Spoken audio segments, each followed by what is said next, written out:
Danger, the psychopathic thinker has arrived.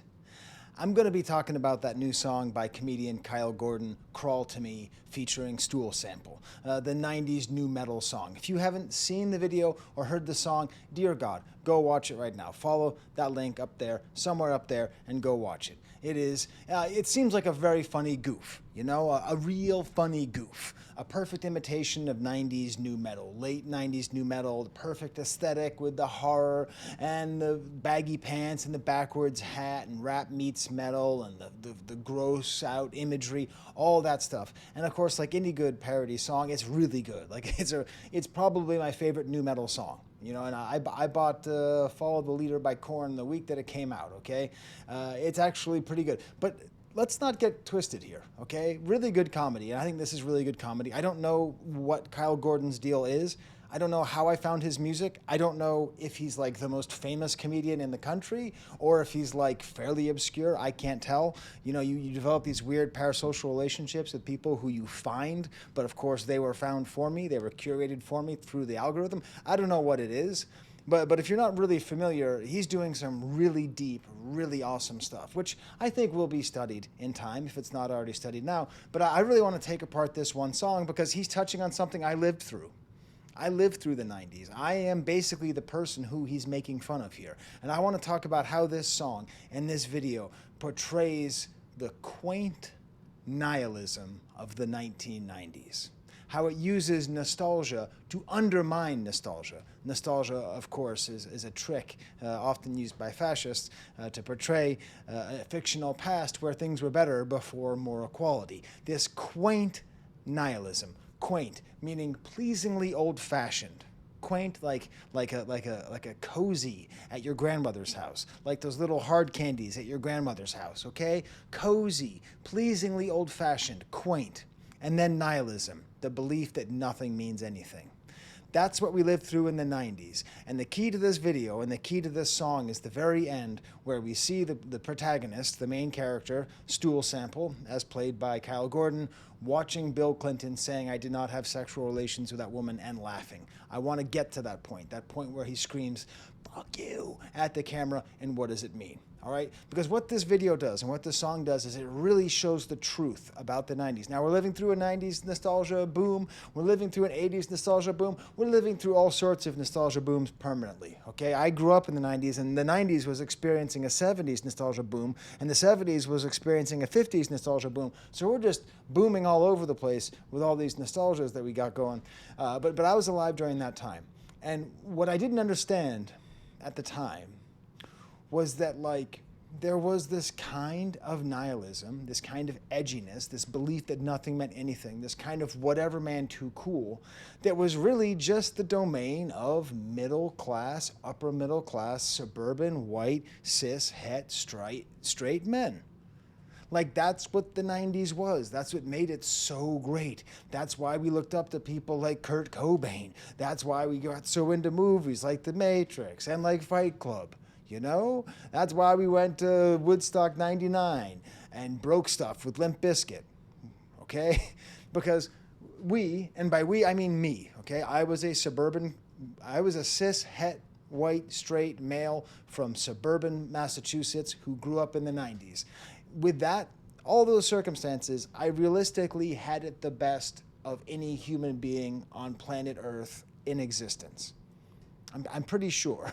No draft, great music, pre-cell phones, great economic prosperity. Again, for me, not the whole world, for me, my group, okay? Yet, despite the fact that we had everything, what did we do with all this? We made Paranoid Android, okay? We made nu metal. We were angry. We made Fight Club, okay? And this video, it's so great. This song, it's so great because it's really focused on this period of time that existed in the late 90s, early 2000s, basically pre-9/11 America, where MTV was the question. And it starts off with saying, you know, fuck MTV, and it's making fun of MTV music. And that's really how it was back in the day. Back in the day, you had artists like Limp Bizkit, like Eminem, showing up on MTV, making fun of people who were on MTV while being on MTV. This kind of absolute false rebellion, okay? This Pepsi ridiculing Coke. All right, that's what Eminem was. When Eminem was showing up and insulting Britney Spears, he was Pepsi insulting Coke. That's really what it was. Whatever, Justin Timberlake versus Limp Bizkit. It's all the same. And the song, it's so catchy, it's so nice, it's so funny, it's so well executed that you don't always get to the depth of little lines where he indicates that he's going to buy the CD and burn it, because it was a consumer rebellion. This was the kind of time that we lived in where many people had so much dispensable income that they could buy CDs, that they could buy all this music. And it builds up to this great climax. I'ma say it, fuck you, and this great line. Now it's funny because you're laughing at him, right? You're laughing at him because he thinks he's being so edgy and he just looks really nerdy. But this is a real depiction of a zeitgeist. This is an accurate depiction of the zeitgeist of cis, het, white, straight, suburban males of the late 90s, okay? This is totally accurate, all right?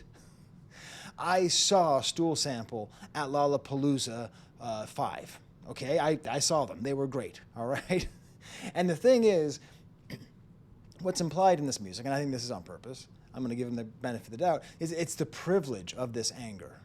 It's the privilege that comes behind screaming "fuck you" into the screen, into thinking that you're so important and so rebellious. And that's what was so wild about the 90s, is we had so little to rebel against. And by we, I mean those people in that very small subsection who benefited so much, okay, who benefited so much from that time, that we ended up becoming obsessed with little things like aliens. Like, are there aliens? Are there aliens? Man, you don't even understand how much we talked about aliens in the 90s and how the government is hiding it from us. So why? Why is it so vulgar?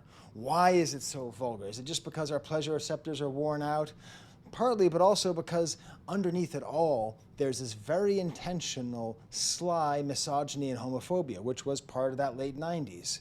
Calling NSYNC, that shit's for chicks, right? Indicating that it's not as good or not as important because it's for women, all right? And obviously, S the D and drink the P, the whole chorus itself is in and of itself a misogynist instruction, a way of sort of humiliating people. And then, of course, he references music and uses the term gay as a derogatory term, which was done back then, and shows this kind of just privilege, this unbelievable, unbearable privilege that yet produced somebody creating such anger, this ridiculous, self-serious, quaint nihilism. It's quaint. Now let's get back to that Clinton scene. Let's get back to Bill Clinton and laughing and laughing. Now listen, Bill Clinton did a lot of bad things. Okay, there's a lot of really terrible things.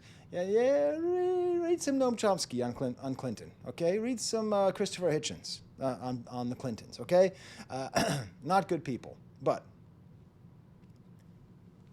compared to what we got going now, okay, compared to what we got going now, it's kind of quaint. It's kind of quaint to see a president lying about somebody S-ing the D and drinking the P, okay, lying about a sexual event, and that is what causes the anger. This whole sense of injustice, like this crowning moment of the 90s, this sort of unfurling of the 90s, of the Monica Lewinsky scandal, that was the problem. That was the terrible thing. Now, as I've grown older, at the time, I will say, at the time I did understand that we were at the height of the American empire. I did get that. I think it was when I got Jay-Z Volume 3, and I just heard how good it was. I was like, yeah, I think this is it. I don't think anything's ever going to get better. And then 9/11 happens, and then everything since then. But that's not to say, of course, I'm talking about the 90s, I'm talking about the nostalgia, but this is always the problem with all this nostalgia. 80s nostalgia is great if you are a cis-het white straight male, okay? It's great for you. It's not great if you weren't, because that was when the government was either actively or passively encouraging the crack epidemic and actively or passively allowing the AIDS epidemic all at the same time as we're having our little bicycles and Stranger Things and it's so cool and Back to the Future. Oh, Doc, I don't want to go back to the 50s, all right? Like, that's what we remember. That's our vision, but that's this very whitewashed vision. And that's what's been left to us of the 90s. And this is a reminder of that memory of the 90s. Because if you were not white, obviously, the war on drugs was ramping up, the wealth gap was growing, A lot of the prison industrial complex was being solidified and grown during the 90s. If you are not middle class, if you're not upper middle class, if you are not suburban, you might be in a rapidly deindustrializing part of the world after NAFTA. And dear God, if you weren't American, my wife is Serbian. Okay, I don't know how well you know your history, but while I was sitting there and listening to Radiohead and feeling disaffected and listening to Korn and being a freak on a leash, you know, and watching Fight Club and being like, they did lie to me. I'm not an underwear model. I'm not. NATO was bombing her hometown. Okay, like that was happening at the same time. Like that happened at the same time. And that's the sort of reality. The 90s were great for me. And this song is a great way of showing the ridiculousness of putting up a mirror to me, to my generation, to my civilization of the 90s, just how ridiculous we really were in a way that is funny, creative, outlandish, catchy, everything that you want it to be.